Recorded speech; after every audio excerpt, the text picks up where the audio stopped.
Funeral potatoes are the reason I'm not mad when someone dies in Utah, said a random person on Reddit.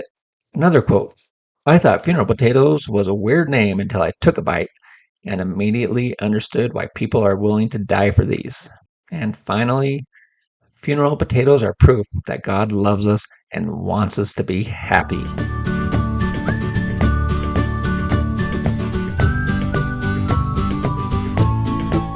Welcome to Funeral Potatoes YouTube channel and podcast, where everything from the Bible to the Second Coming is open for discussion. But for a channel named after one of the most delicious foods you may ever eat, this first episode is going to be a little lighthearted and dedicated to this divine delicacy. Many of you are already familiar with what funeral potatoes are, but for those of you who aren't, they're often called Mormon funeral potatoes. And they're just a creamy, cheesy potato casserole that's tied to the culture of the Church of Jesus Christ of Latter-day Saints. Well, what's in them? The basic dish typically includes a base of sour cream and or cream of chicken or mushroom soup, mixed in with some frozen hash browns or diced potatoes. On top of that, we throw on some cheddar cheese, some butter, and a crunchy topping like crushed cornflakes, potato chips, or breadcrumbs. Throw it in the oven, and there you have it. No one knows the exact moment someone said, "Hey, let's mix hash browns, cheese, and cream of chicken soup together." But many people believe the recipe evolved from early 1900s American hot dish traditions popular in the Midwest and French au gratin potatoes.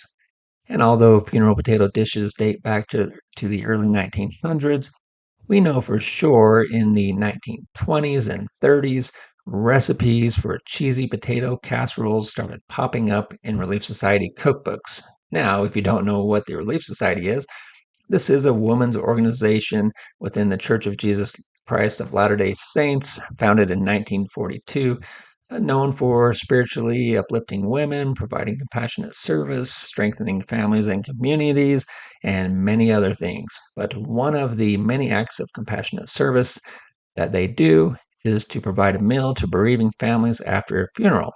And as you can imagine, a potato and cheese-based casserole was a welcome dish during these dinners.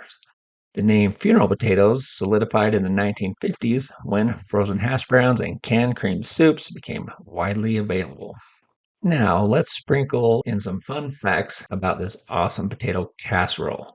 First, the recipe is a free-for-all. There's no single official recipe. As I mentioned before, the classic mix includes frozen hash browns, cheddar cheese, sour cream, cream of chicken or mushroom soup, and a crunchy topping like cornflakes or crushed potato chips. But many people are going to tweak this basic recipe. Some people add onions, others add bacon or green chilies. Basically, unless you're throwing carrots and green jello in there, it's going to be delicious. One alternative that I would suggest is using Doritos instead of cornflakes as your crunchy topping. Second, funeral potatoes have street cred. During the 2002 Salt Lake Olympics, they were so iconic they ended up on souvenir pins alongside Jello and fry sauce. That's right, this dish is basically an Olympic champion of comfort food and an LDS classic.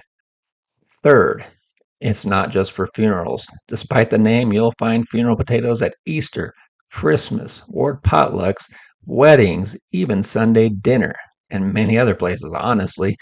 It's simply the Swiss Army knife of casseroles, versatile, reliable, and always a crowd pleaser.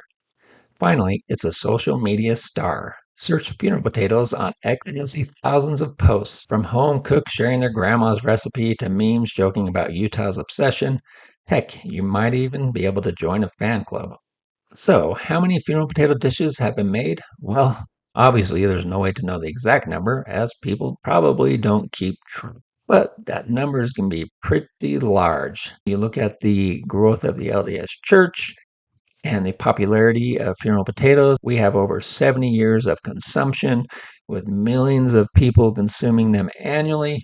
Then you throw in all the people that aren't LDS that are still enjoying this classic recipe.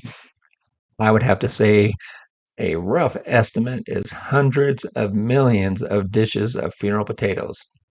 There's a reason people on Facebook make comments like, "Funeral potatoes are so good, I'd attend the funeral of someone I actively dislike if I knew they were serving them." And if loving funeral potatoes is wrong, I don't want to be right.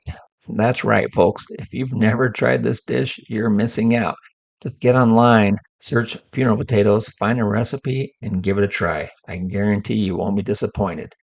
And there you have it, folks. The cheesy, crunchy, heartwarming world of funeral potatoes.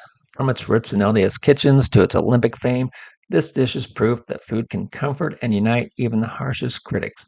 And you know what? This channel and podcast is meant to do the same thing, comfort and unite all of us.